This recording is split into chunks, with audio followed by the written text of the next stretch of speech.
ৰুক্মিণীক বিয়া দিছিলে নহয় কৃষ্ণৰে। দিওঁতে শশীপ্ৰভাই খুব কান্দিছে, ছোৱালী উলিয়াই দিওঁতে খুব কান্দিছে। আৰু পঞ্চকোটি পুত্ৰ মাতে মাজে জীও একো সানি, সন্মুখে জানিবা মোৰ জীও, কাবও কৰিছোঁ হেৰা পালিবা গোসানী, বিয়নী যেহেন আপোনাৰ জীও। কলায়ে বোকায়ে তুলিলোহু দুখে, ৰুক্মিণী শিশুমতী, দিনে পঞ্চদোষ ক্ষমিবা বিয়নী কৰিছোঁ মই মিনতি। ছোৱালী চমজাই দিওঁতে মাকে বুলি কান্দিছে। এইটো মাৰটো হয়। আচ্ছা, আজিকালি নাই বাৰু। তেতিয়া কৃষ্ণ মাকে বিয়নীয়েকক ক'লে, বিয়নী কি কান্দি মেলি আছাহে, এইবোৰ কান্দিব নালাগে নহয়। তোমাৰ এখে যি জোঁৱাই তোমাৰ এখে ঘৰ, তুমিহে আপোন হৈবা আমি হৈব পৰ। কথাটো বুজি পাইছেনে? তোমাৰ এখে যি জোঁৱাই তোমাৰ এখে ঘৰ, তুমিহে আপোন হৈবা আমি হৈব পৰ। আমি দৰাৰ মাক ক'ৰবাতে থাকিম, তুমিহে আপোন হ'বা। সেইকাৰণে এতিয়া দৰা বা ঘৈণীয়েকৰ মাক বাপেকক মা দেউতা বুলি কয়, নিজৰ মাক বাপেকক কি বুলি কয়? বুঢ়া বুঢ়ী বুলি কয়, বুঢ়া বুঢ়ী বুলি কয়। গতিকে তুমিহে আপোন হৈবা আমি হৈব পৰ। এই যিটো পদ্ধতি চলি আছে এতিয়া, সমাজখন কেনেকৈ বদলি গৈছে এতিয়া? সমাজখন বদলি যাবলৈ আৰু কোনো উপায় নাই এতিয়া। সমাজ একদম চূড়ান্ত ৰূপত বদলি গ'ল। সমাজ বদলি হৈ আমি পুৰণি যিবোৰ মানুহ, এই পুৰণি মানুহবোৰ থাকিবলৈ ঠাই নাইকিয়া হৈ গ'ল। এতিয়া আৰু এটা কথা ওলাইছে নহয়, ডাঙৰ কথা সেইটো। সেই কথাটো আপোনালোকৰ ফালে হৈছে নাই ক'ব নোৱাৰি, এইফালে হৈছে। একে ঘৰৰ পৰা দুজনী বোৱাৰী পলাই গৈছে। সেইবোৰ কি হৈছে? কিহৰ কাৰণে? খাবলৈ নাপাই গৈছে? নহয়। পিন্ধিবলৈ নাপাই গৈছে? নহয়। পকা ঘৰ নাই কাৰণে গৈছে? নহয়। কিহৰ কাৰণে গৈছে? সতি সন্ততি নাই কাৰণে গৈছে? নহয়। কিহৰ কাৰণে গৈছে? চাৰিত্ৰিক যিটো দুৰ্বলতা, চাৰিত্ৰিক যিটো স্খলন, এই স্খলনটোৰ কাৰণে তেওঁলোকে সেইটো কামত লিপ্ত হৈছে। সেইটো আদৰ্শ হ'ব নোৱাৰে, সেইটো গৰিহণাৰ যোগ্য, সেইটো গৰিহণা দিব লাগে। গতিকে সমাজখন ঠিককৈ ৰাখিবলৈ আৰু এটা কথা আপোনালোকক মই কৈ থ'লোঁ দেই, ব্যৱসায়ৰ কাৰণে যে এটা বস্তু উলিয়াইছে, এইটো বৃদ্ধ আশ্ৰম। বৃদ্ধ আশ্ৰম সেইটো ব্যৱসায়। আমাৰ সংস্কৃতিত বৃদ্ধ আশ্ৰম নাই। আমাৰ মাক বাপেকে নোৱাৰিলে ভাৰ পাতি লৈ ফুৰা উদাহৰণহে আছে। আমাৰ মাক বাপেকে নোৱাৰিলে ভালকৈ তেওঁলোকক সেৱা শুশ্ৰূষা কৰাৰ কথাহে আছে। এইটো পালিব নোৱাৰি বৃদ্ধ আশ্ৰমত থৈ আহোঁগৈ বুলি গোটেই ভাগৱত দিয়ক, ভাগৱতে নাই কোৱা। ভাগৱতে সেইটো কোৱা নাই। যদি ভাগৱতকে সাক্ষী কৰি আমি চলি আছোঁ, তেতিয়াহ'লে ভাগৱতে সেইটো আমাক কোৱা নাই। ভাগৱতে কিছুমান বিসংগতিপূৰ্ণ কথা কৈছে, কিন্তু এইটো কথা কোৱা নাই। ভাগৱতে কৈছে যে আমি এতিয়া ভকতি কৰিবই নালাগে। আমিতো ভকতি কৰিবই নালাগে। ব্ৰাহ্মণ, ক্ষত্ৰিয়, বৈশ্য এই তিনি জাতি নুশুনিবে কৃষ্ণৰ কথাক কাণ পাতি। নুশুনে, আজিকালি নুশুনে নহয়, এইবোৰ নুশুনে। কৈবৰ্ত অন্তৰ্য আৰু বৈশ্যগণ ঈশ্বৰৰ কথা শুনি থাকে সৰ্বক্ষণ। অন্তৰ্জাতিসকল, কৈবৰ্তসকল, যিবোৰ বৈশ্য আছিলে, যিবোৰ মানুহ, সেই মানুহবোৰেহে ভকতি কৰিব এতিয়া। আমাৰবোৰৰ মাজত এতিয়া ভকতি নাই। আমাৰবোৰৰ মাজত ভকতি নাই মানে কিয়? আমাৰ বিশ্লেষণটো বেছি হৈ গ'ল, বেছি বিশ্লেষণ হৈ গ'ল। এতিয়া দশম স্কন্ধটোকে যদি আপুনি বিশ্লেষণ কৰে, ঢেৰ বস্তু ওলাব, ঢেৰ কিবা উলিয়াব। এইটো আপোনাৰ ইঙলা, এইটো পিঙলা, এইটো সুষমা, ঢেৰ তেনেকুৱা ব্যাখ্যা কিছুমান উলিয়াব। কিন্তু কথাটোতো বাস্তৱ কথা। তাত ইঙলা পিঙলা সুষমাৰ কথা নাই। ইঙলা পিঙলা সুষমাটো হ'ল একদম আধ্যাত্মিকৰ চূড়ান্ত পৰ্যায়। সেইটো পৰ্যায়লৈতো এইখন যোৱাগৈ নাই, এইটো যোৱা নাই। গতিকে এইটো বাস্তৱ কথা এটা। সেইকাৰণে এই কথাখিনি আচলতে পঢ়োঁতেও অলপমান মন কৰিব লাগে আৰু এই কিতাপবোৰো সৰ্বনাশ কৰিব। এতিয়া ভাগৱত বহুত আছে নহয়। এইখন কাৰ গাইছে? দত্ত বৰুৱা গাইছে। হয়নাথ দত্ত বৰুৱাখন গাইছে, সেইখন বেয়া নহয় বাৰু।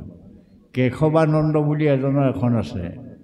হয়নাৰায়ণ দত্ত বৰুৱাত নিমিনৱ সম্বাদ নাই, কেশৱানন্দত নিমিনৱ সম্বাদ আছে।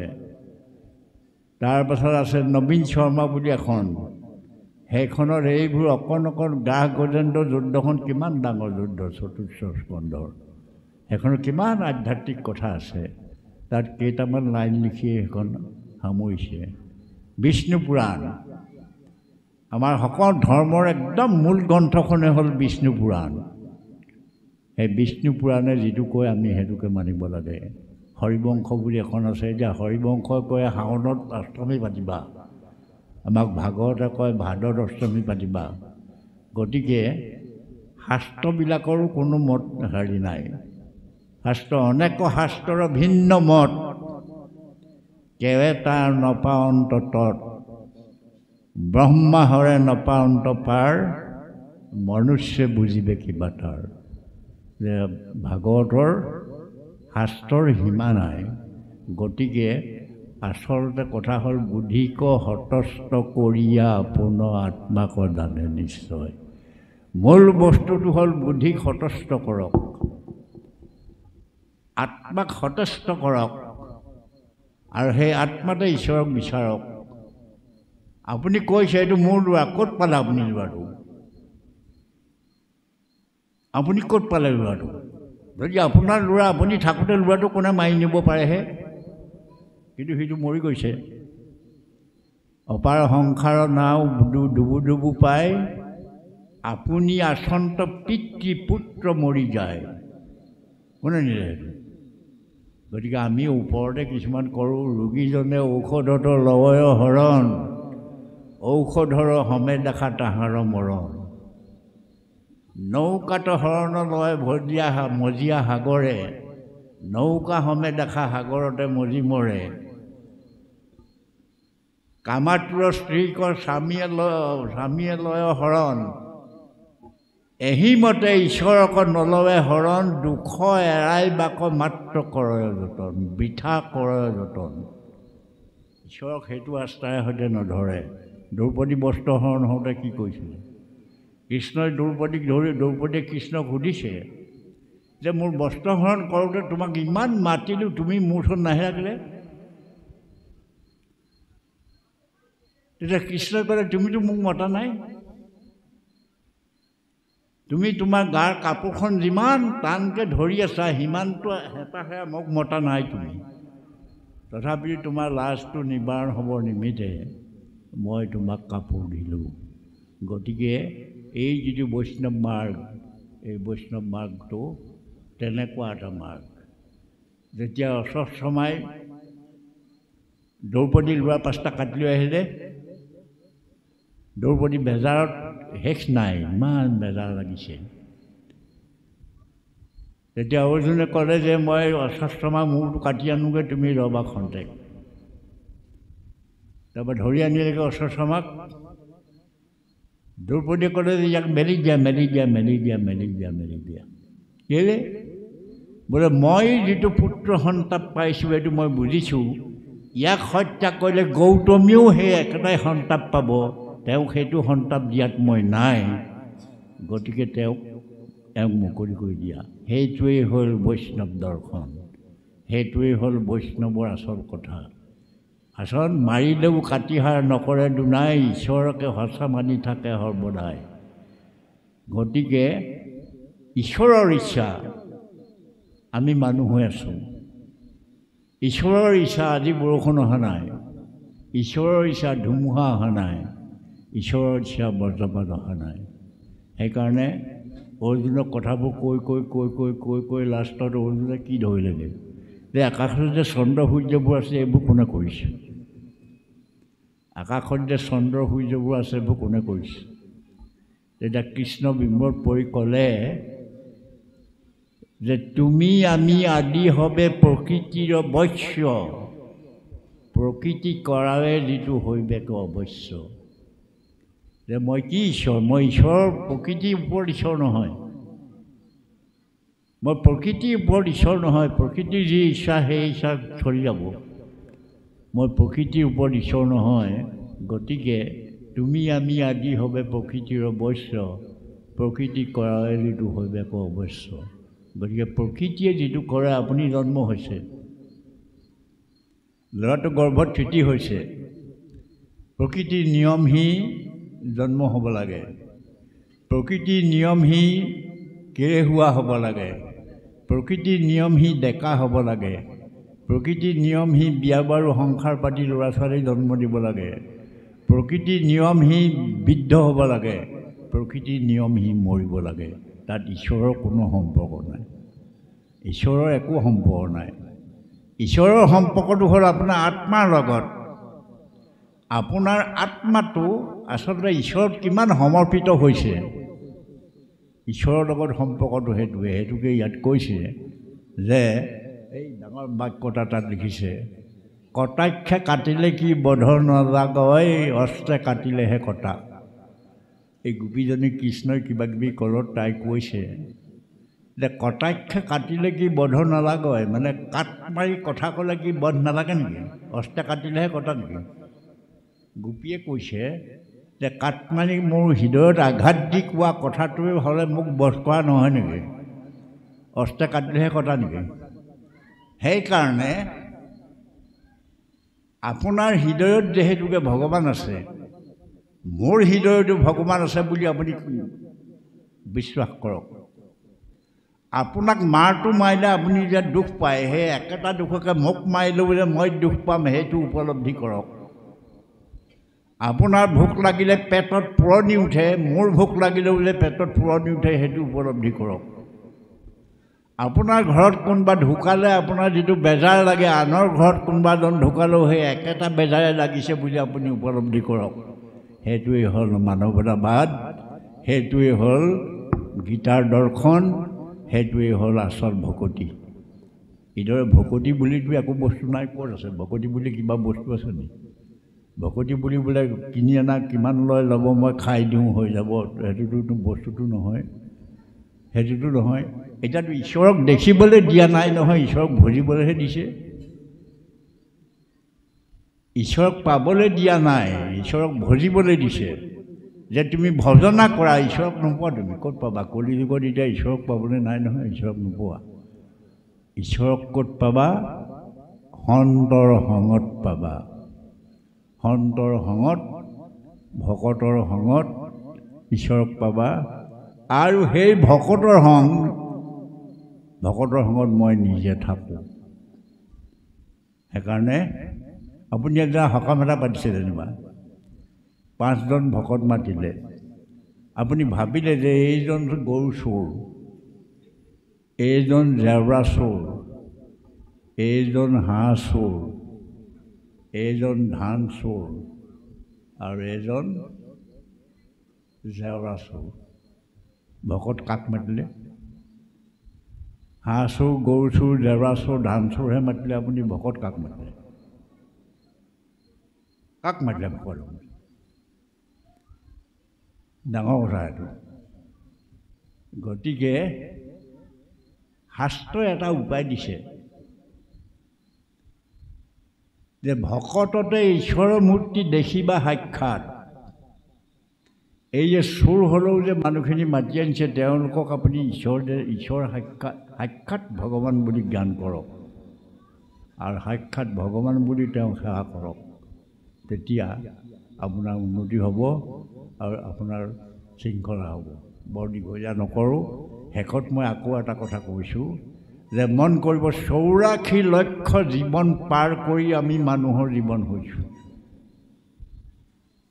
মানে এই মানুহৰ জীৱনটো অথলে যাবলৈ নিদিব ভগৱানক চিন্তা কৰক আৰু আইসকল আছে আইসকলক দুআষাৰ নকলে বেয়া পাব গতিকে মনু ঋষিয়ে আইসকলক শেষ কৰিছিলে পাপৰ হৰিয় ইটো পাপৰ আধাৰ হৰি ভক্তিত তাই নাই অধিকাৰ মনুৱে বন্ধ কৰি দিলে চব মনু ঋষিয়ে এনেই পাপিয়া ধৰ্ম কৰ্মৰ ঠাত নাই কিন্তু শংকৰদেৱে পাই কি কৰিলে ত্ৰিশুদ্ধে কৰে যদি আমাতো ভকতি পাছৰ লাইনটো কি ত্ৰিশুদ্ধে কৰে যদি আমাকো ভকতি বুলি শংকৰদেৱে কৈ দিলে যে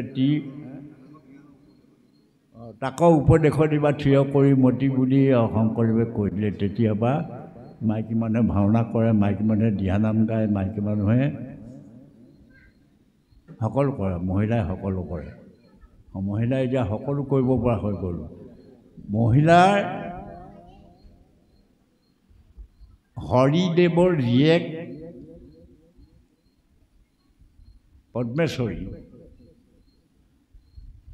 তেতিয়াৰ দিনতে তেওঁ সত্ৰাধিকাৰ হৈছিলে তেতিয়াৰ দিনতে সত্ৰৰ সত্ৰাধিকাৰ হৈছিলে এই যে আমি বৰদোৱাখন দেখিছোঁ বৰদোৱাখন শংকৰদেৱ মৰাৰ পাছত অত্যন্ত জংঘল হৈ গ'ল সিংহ বাঘ থকা ঠাই হৈ গ'ল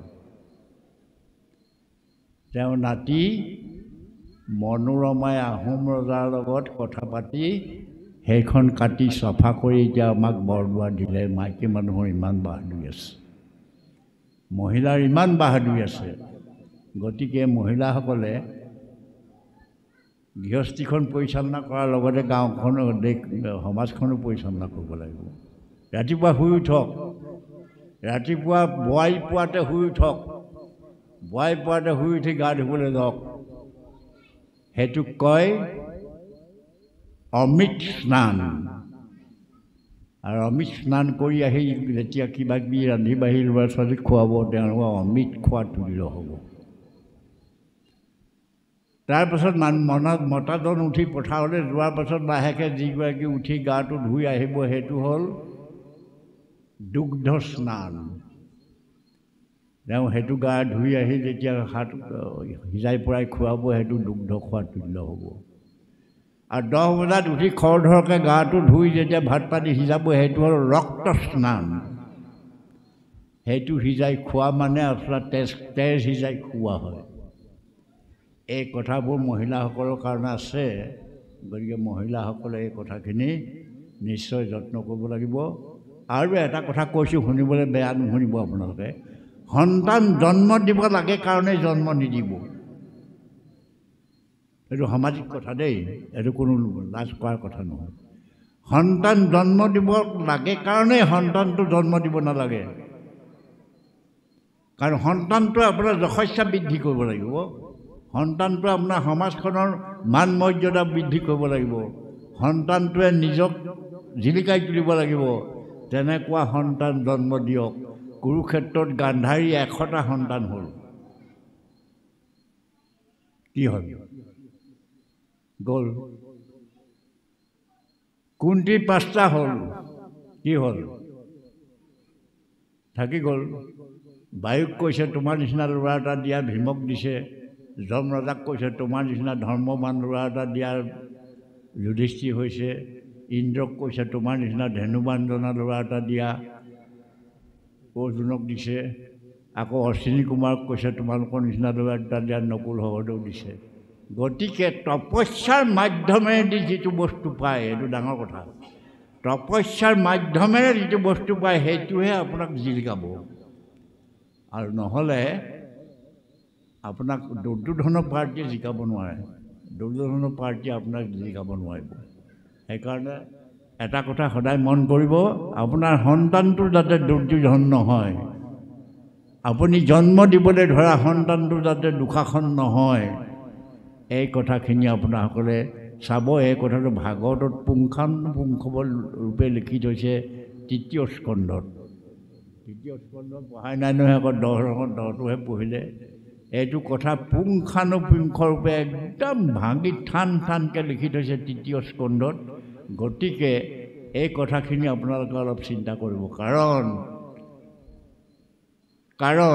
ঘৰখন ঠিক হ'ব লাগিব নহয় ঘৰখন ঠিক হোৱাৰ পাছত সমাজখন ঠিক হ'ব লাগিব সমাজখন ঠিক হোৱাৰ পাছত দেশখন ঠিক হ'ব লাগিব আৰু যদি সেইটো নহয় আপুনি সন্তান জন্ম দিব লাগে কাৰণে সন্তান জন্ম দিলে আৰু সি টেটুক চেপা দিয়ে নে টেটু কাটে নে কি কৰে কৰক আৰু সেইটোতো হৈছে এতিয়া সেইটোৱে হৈছে টেটুত চেপা দিছে টেটুত কাটিছে নি পেলাই হাবিত মেলি থৈ আহিছেগৈ নহ'লে এইটো কি বুলি কয় বৃদ্ধ আশ্ৰমত থৈ আহিছেগৈ এতিয়াতো সেইটোৱে হৈছে আচলতে কি পুত্ৰাৰ্থে কিৰতে ভাৰ্যা পুত্ৰ পিণ্ড দানাত ভাৰ্যাক ক্ৰিয়া কৰিছে কেলে পুত্ৰৰ কাৰণে ক্ৰিয়া কৰিছে পুত্ৰটো কেলে পিণ্ড দান দিবলৈ পিণ্ড মানে কল সানি দিয়া পিণ্ড নহয় আপোনাৰ 84 নৰক আছে নহয় পুংনাম নৰকাৰ্য তাৰতি স্বপুত্ৰ পুংনাম নৰক মানে 60 বছৰ 70 বছৰ 80 বছৰৰ পাছত যিখন জীয়াই থকা মানুহবিলাকৰ কাৰণে সেইখন নৰক চলিব নোৱাৰে কৰিব নোৱাৰে খাব নোৱাৰে ধুব নোৱাৰে সেই নৰকখনত যি ৰক্ষা কৰে সেইজনে পুত্ৰ তেনেকুৱা পুত্ৰ সৃষ্টি কৰক আৰু সেই নৰকখনত আপোনাৰ দুমাৰমান দি পেলাই খালত পেলাই দিয়া লোৱাটো কেলে এইটোৱে বুঢ়াটোৱে বৰ কাঢ়ি মেলি আমনি কৰি থাকে দুচাটমান দি পেলাই খালত পেলাই দিলেগৈ সেইটো কি কৰিলে এতিয়া তেনেকুৱাই হৈছে গতিকে সমাজখন ভাগৱতে ধৰি ৰাখিব পাৰিছে বুলি মোৰ বিশ্বাস নহয় মই অসমৰ ইমূৰৰ পৰা সিমূৰলৈ গৈছোঁ অসমৰ পূবৰ পৰা পশ্চিমলৈ উত্তৰৰ পৰা দক্ষিণলৈ মই ঘূৰি মই দেখিছোঁ যে ভাগৱতে সমাজখন ধৰি ৰাখিবলৈ সক্ষম হোৱা নাই সমাজখন এফালে গৈছে ভাগৱতে এফালে কৈছে সমাজখন আনফালে গৈছে ফলত কি হৈছেগৈ সমাজৰে ভাগৱতৰে মাজত ক্লেশ লাগিছে ইয়াত কেইটা খেল আছে মই নাজানো মই এনেকুৱা নামঘৰো পাইছোঁ মাজে মাজে জেওৰাত দিয়া নামঘৰো পাইছোঁ নামঘৰ জেওৰা দিছে এই নামঘৰটো কেলৈ দিছিলে তোমাক ইয়াত সৎ কথা আলোচনা হ'ব সৎ ভাৱনা হ'ব ধৰ্ম কথা আলোচনা হ'ব মেল সভা মেল মিটিং ছিগিব ইয়াত এইবিলাক কৰিবলৈহে নামঘৰটো দিছে নামঘৰটোত থুৰীয়া তামোলখন নোপোৱা কাৰণে মাৰ্চালবোৰ দলিয়াবলৈতো দিয়া নাই